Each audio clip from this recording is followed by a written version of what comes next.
Hi, good evening everyone, and I'm Ranjeet from Institute of International Education. I'm Program Manager managing Global Girls Education Program, called as Verizon Innovative Learning Program. Verizon, a telephony company in the US, are the donor for the program, and we have been doing this program in India and the Philippines since 2014 now.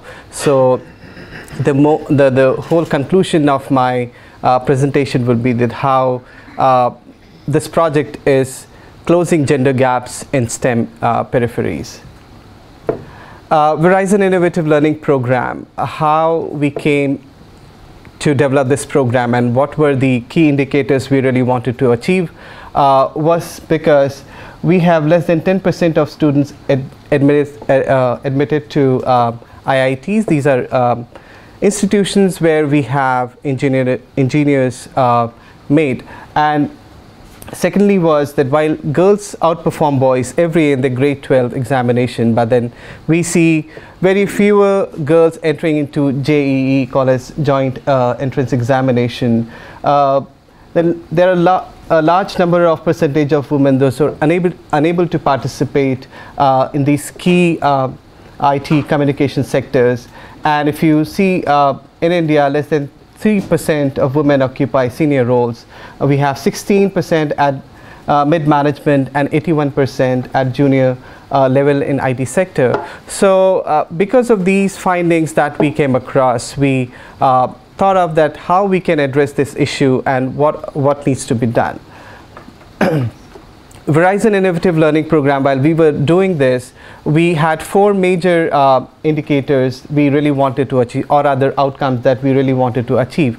We really wanted to increase STEM proficiency among girls, increase enrollment in the post-secondary education, build professional capacity of the teachers, and provide a community support network for the girls so that while they are in the school, while they are in the family, they have a sort of a very conducive environment so that they can pursue STEM. Oops. Yeah. So these were the four steps that we took to implement the program. While we started from need assessment to intervention design to implementation and program evaluation. So these are the four major steps that we took to see how the program is helping girls to pursue STEM. The need assessment was that we went to the school, we talked to the public school principals, to the teachers, to smaller NGOs working in that particular area, with the parents to get their thinking about what are their thoughts on encouraging girls to pursue STEM in their post-secondary education. So these were the interviewers for the project we were thinking of. Students, they were like grade 12 students, grade 11 students, grade 10 students. So what is the right fit for the program? So we actually interviewed a lot of students while we were doing the need assessment. These are a few of the findings that we came across while we were interviewing the students. One of them was the class 12 girls. They have already made up their mind that whatever sector they want to go, whether they want to go to the medicines or to be an IT engineer or to robotics. So they have already made up their mind. So it's a bit too late to start this program with them. Because there are a lot of family pressure in these grade 12 students, family pressure, don't go out, you have to be at home, do your studies. So all the family pressures are also there. Students find science and math difficult. It's a notion that many of the students as well as parents they have. Students are not aware of numerous opportunity in STEM. So these were some of the findings that we came across while we were doing evaluation. Teachers, because we believe that teachers are the torchbearer for the program, and it is very important for us to select right kind of teacher so that they can implement the program with the students.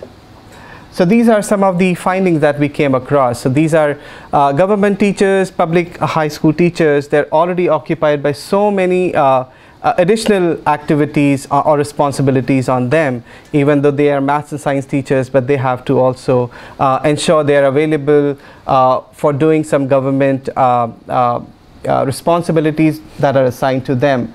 The classroom size, 41 teacher handling 40-60 students in a classroom is a challenging. So they're not able to pass on what the information they want to tell to the students. Most of the teachers are not well versed with technology, so I'll talk to you more about when I come to the teacher level, that how it was challenging for us to think of a right technology so that we can ensure that students are learning. We also had few of volunteers, parents, and government functionaries. We approached them and sought their feedback that we are in process of developing a program, so what do you feel about them? So they said we were not really sure how they could help the children to sustain the program. Some of the parents, again, because they feel that engineering is for boys, so that's the stereotype mindset some of the parents perceive. They were also thinking that they will receive some financial help for the girls to pursue STEM. And then government functionaries, they were already thinking us that we don't have any funds to support you, you have to make sure that we are ready to give you permission, but you have to secure your own funds. So these were few of the findings while we were doing the need assessment with the teachers, with the principal, with the students and volunteers. This is a typical sort of a building in Hyderabad where we have students sitting under the tree, getting their education. So such schools infrastructure is also an issue. So while we were thinking of to provide a very good technology to them, but because of the lack of resources in the infrastructure or in the school, we have to double think.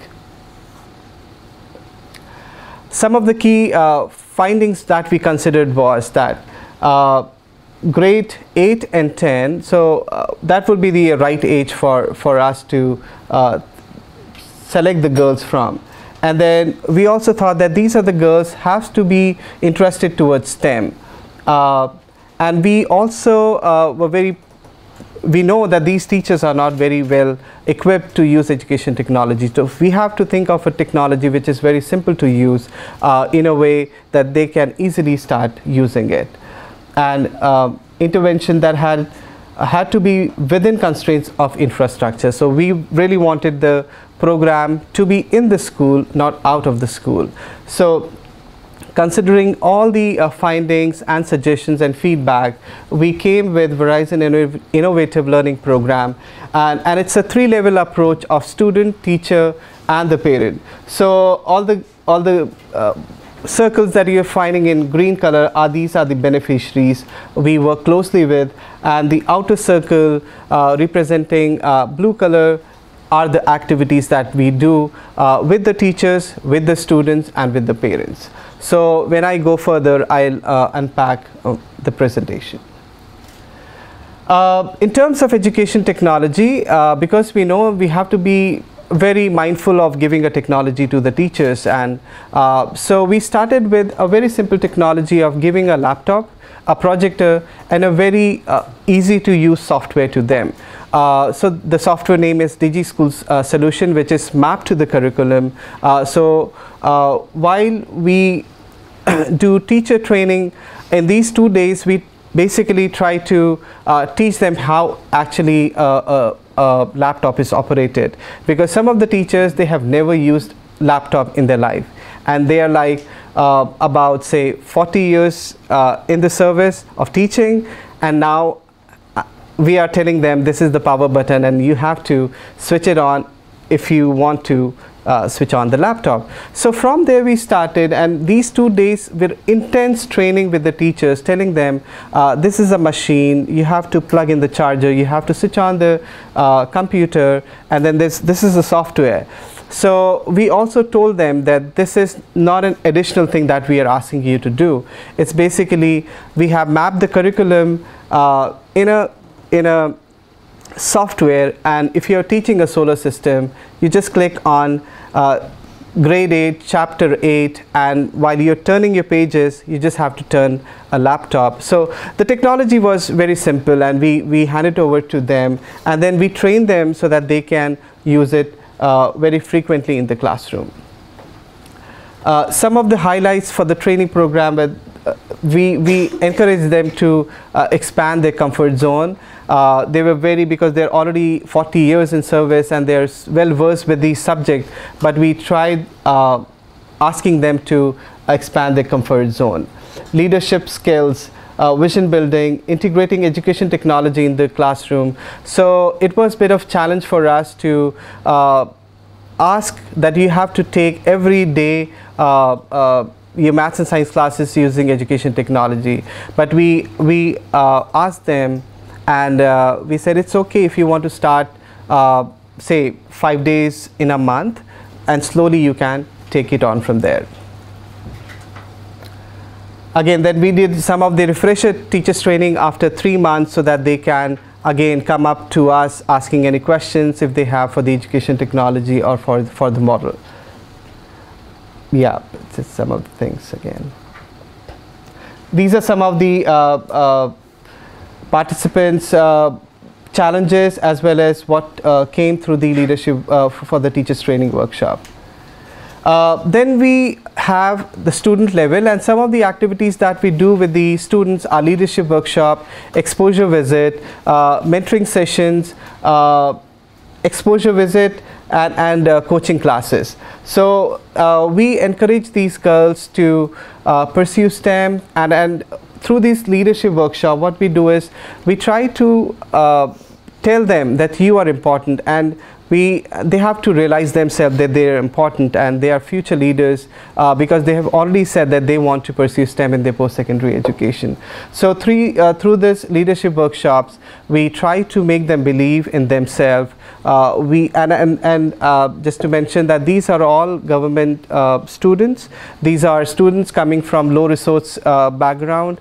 They don't have mentors in their life. They don't have role models in their lives. So we just try to encourage them and make them prepare for tomorrow when they come to STEM proficiencies. This is a typical activity in Hyderabad where they are just making a bridge out of paper. So a simple activity is just to encourage them that, yeah, think beyond, think beyond. Then we have mentoring sessions. So because Verizon is the donor for the program, they have committed that their staff will go to the school and have one mentor will take 20 students and talk to them. And in a way, the ask from the mentor is that they have to be available, they have to travel to the school. So it's a wonderful experience for them, because it's part of their giving back to the communities.